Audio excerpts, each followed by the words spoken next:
Good evening, welcome back to Linnets TV with me, Sam Phillips. Now I'm joined by Runcorn manager Calum McIntyre. Cal, thanks for joining us.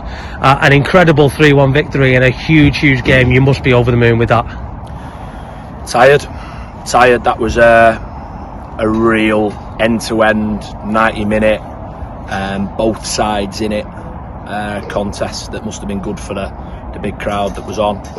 In terms of our stuff, I thought we created some openings in the first half and haven't quite made the right decision in and around the final third. The second half, I think they'll feel they probably had the better of possession without carving out chances, and we haven't really had many chances. We've restricted ourselves to counter-attacks, but it's a massive 3 points, isn't it, in terms of a team that are chasing us, a team that will have felt they could close a gap on us, that we knew we're at home. We had to try and assert some advantage and make sure that in the worst case scenario any points difference remained what it was. So to have extended that was really pleasing.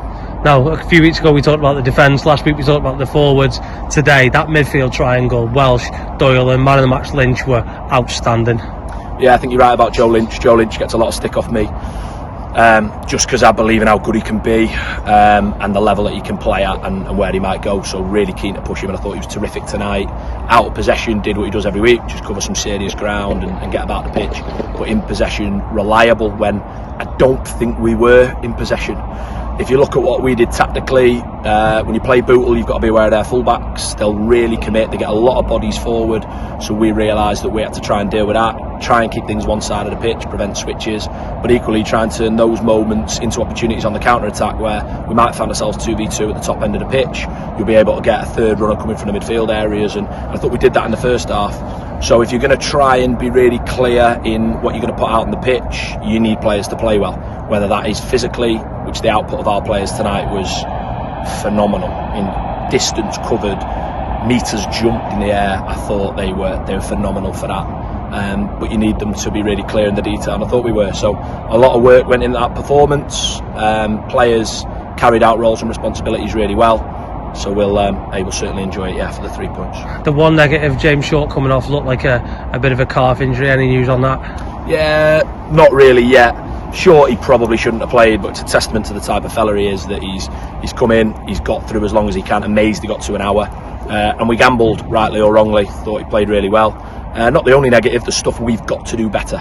Let's be honest. I thought we, at 1-0 up, we've got a stranglehold on the game there that we've got to make sure that goes 2-0, not 1-1 at the other end. So as much as that's a negative and a frustration, we'll do what we do, get the video of the game, look at what we did well, look at what we didn't do well, and on to the next one, which, look, we've got 6 games to go. Keep talking about it. We've got good sides either side of us. We've got to keep trying to look up, chase them down. We've got to be really clear about what's chasing us. An absolute juggernaut in Clitheroe in terms of what they are coming after us. So really pleased, but let's not kid ourselves that we were outstanding in every aspect tonight. Yeah, we've alluded to it once or twice in little fits and starts, but those guys behind the goal tonight, that must be something for those players to work off. Madness, isn't it? It is. It's absolute mayhem that at full time. I'm dead fortunate that I come from a big football club where I've sort of been brought up. I come from a big football club with a brilliant fan base. These lot all season have been absolutely unbelievable. So talk about nights like tonight. I remember what they were like at Widnes. I remember going to Bootle away and we were rubbish that night. I was rubbish that night more than anyone else.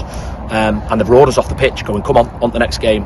The loyalty, the supporters. And I was told, when I took the job here, I was told that. And I was told that by whether it was players already at the club, whether it was people that knew around the level. I'm really ignorant to that stuff. When I first come in, it was new to me, and they were like really loyal supporters. They'll turn out in numbers.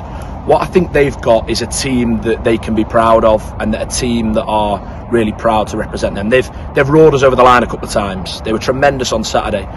What I hope we're giving them is a team that are worth getting behind and worth supporting, because look, it's been a mad couple of years. I don't just mean football wise, and I don't intend to get too philosophical. There's a lot to be unpleasant about. There's a lot to turn on the television at 10 o'clock and watch the news and go, well, that's happening in the world. There's challenges for everyone. Our bit for 90 minutes every other Saturday here and away from home is, can we give people something to believe in and something to support? And at a football club like this, a fan-owned football club, massive in its community, we've got to be proud to represent them. I am, I know our players are, and I hope our supporters recognise the sheer lengths that our players are going to represent them and their club. So thanks to them for the brilliant support again, but I could say that every week. What am I determined to do is give them something to celebrate. For this football club to have 6 games to go and be where we're at, chasing that playoff place, just imagine if we get into that top, just imagine. So when I wake up tomorrow morning, my first thought will be, how can we win the game on Saturday? What can we go and follow it up with? A cup semi-final next Tuesday.